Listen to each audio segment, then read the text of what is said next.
Hello mga anak, share ko lang po ang aking personal miracle. Last Sunday, after lunch, meron na po akong naramdaman na pananakit sa aking lower abdomen. Matalas po ng sakit. Hindi ko po binabanggit kay Mrs. at hindi ko po sinasabi sa aking mga anak. Hindi rin po ako nagpa-ER. Pero tiniis ko lang. Hanggang gabi meron pa. Hanggang kinaumagahan meron pa ng Lunes. Ang aking dasal po everyday is 4 a.m. para tahimik.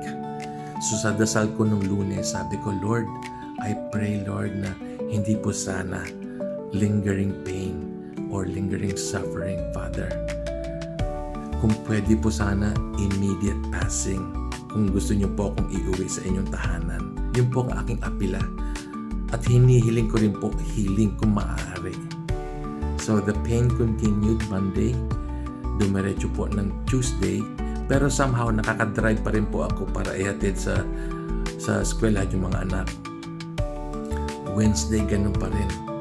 Nung hapon ng Wednesday, sabi ko na sa isang anak ko, anak, mag-grab ka na lang kasi hindi ko kaya.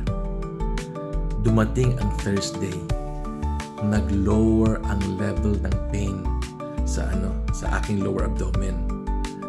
And then, Friday night, kagabi, nag-okay po ako. I feel better last night. Ngayon po Saturday, I feel great. Lahat po iyan sa pagdadasal ko at paniniwala ko binigay sa akin na miracle ng Diyos.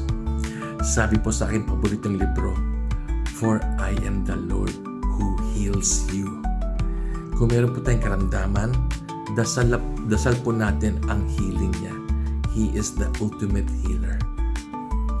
O siya, God bless mga anak, pasensya na po na pahaba.